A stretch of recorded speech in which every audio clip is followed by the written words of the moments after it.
Welcome to 3 Steps to Sketch. In this video, we're going to graph a basic cosecant graph, y equals negative cosecant of pi over 2x. So here's our template and our grid with our equation. And looking at our equation, we know that this is a basic unshifted cosecant equation because it falls in the form y equals a cosecant bx. So we don't have any shifts going on and we can use this more basic template. So with that being said, let's dive in. Step 1 is to find our companion equation and the essential information. So our companion equation is going to be exactly our equation, except we'll replace the cosecant function with its reciprocal, sine.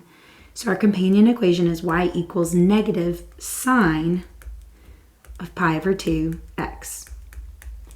So we're basically going to graph this companion equation and then transform or transition it into the cosecant equation that we want.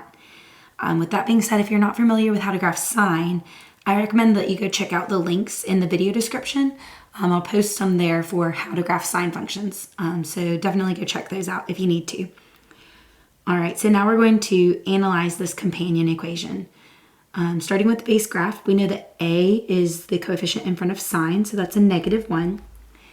Taking the absolute value of that tells us 1 is the amplitude, so that's the distance from midline to max or min, and that'll help us set our points in our companion pattern.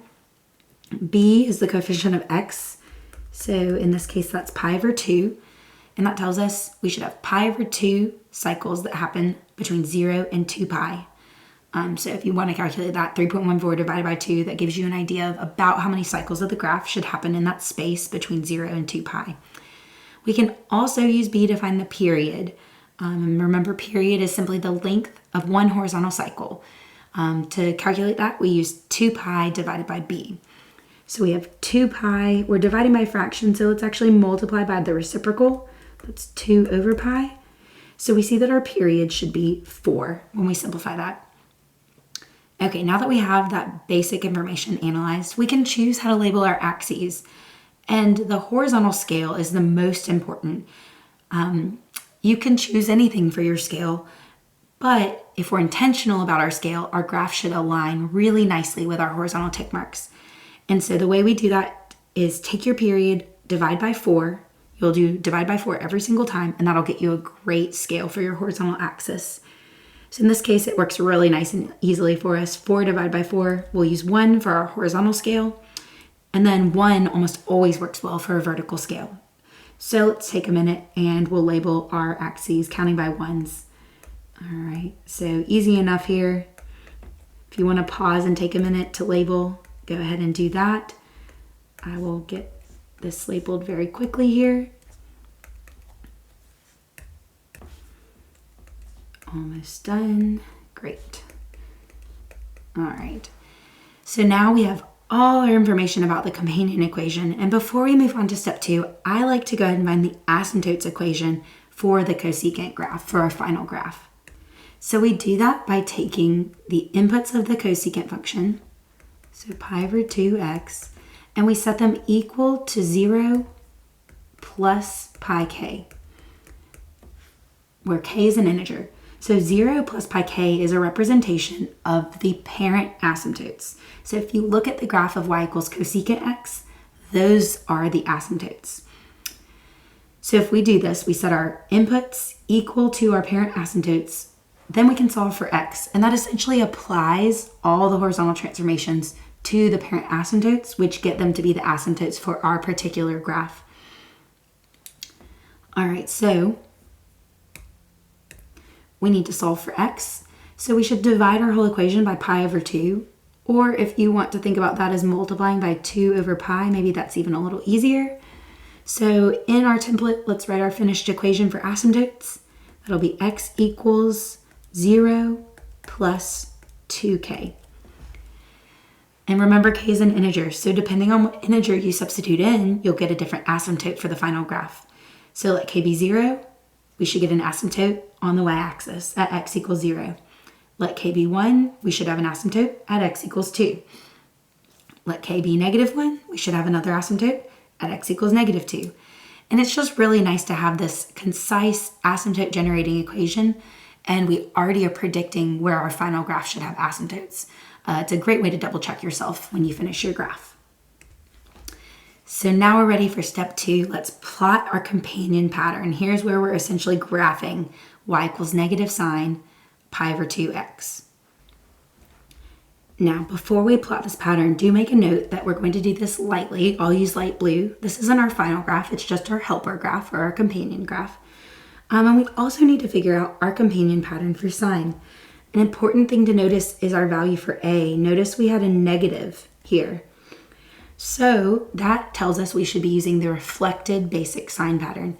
Start on the origin with an x-intercept, then go to a minimum, then an x-intercept, then a maximum, then you'll repeat. Okay, so we're using the negative sine pattern here. All right, so start at the origin with an x-intercept.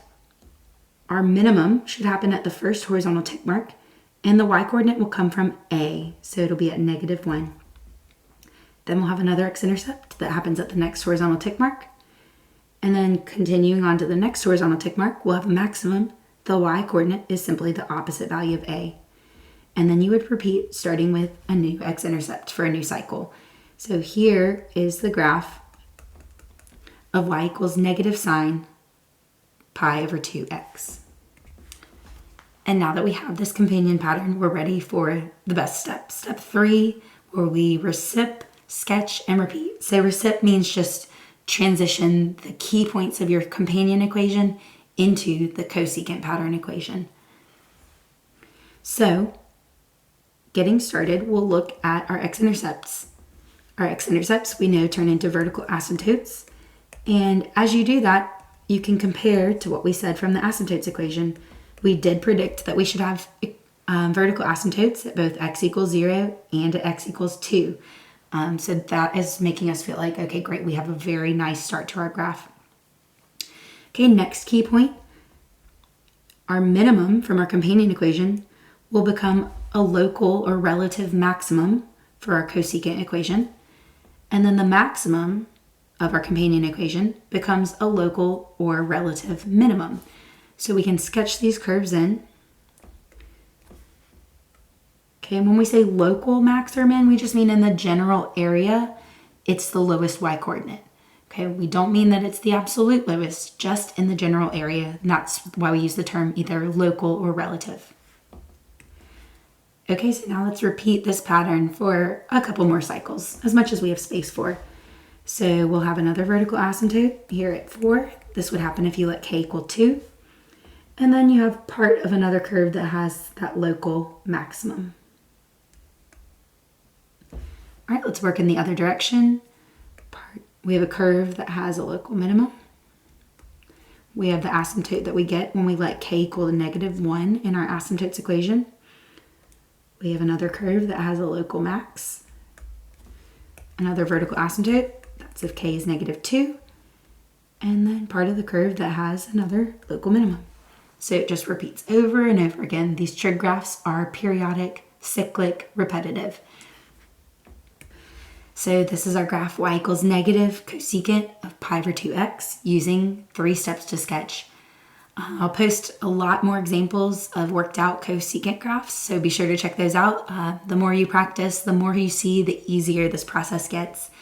I'll also post some links in the video description to graphing other trig functions, so be sure to check those out as well. Thanks for watching.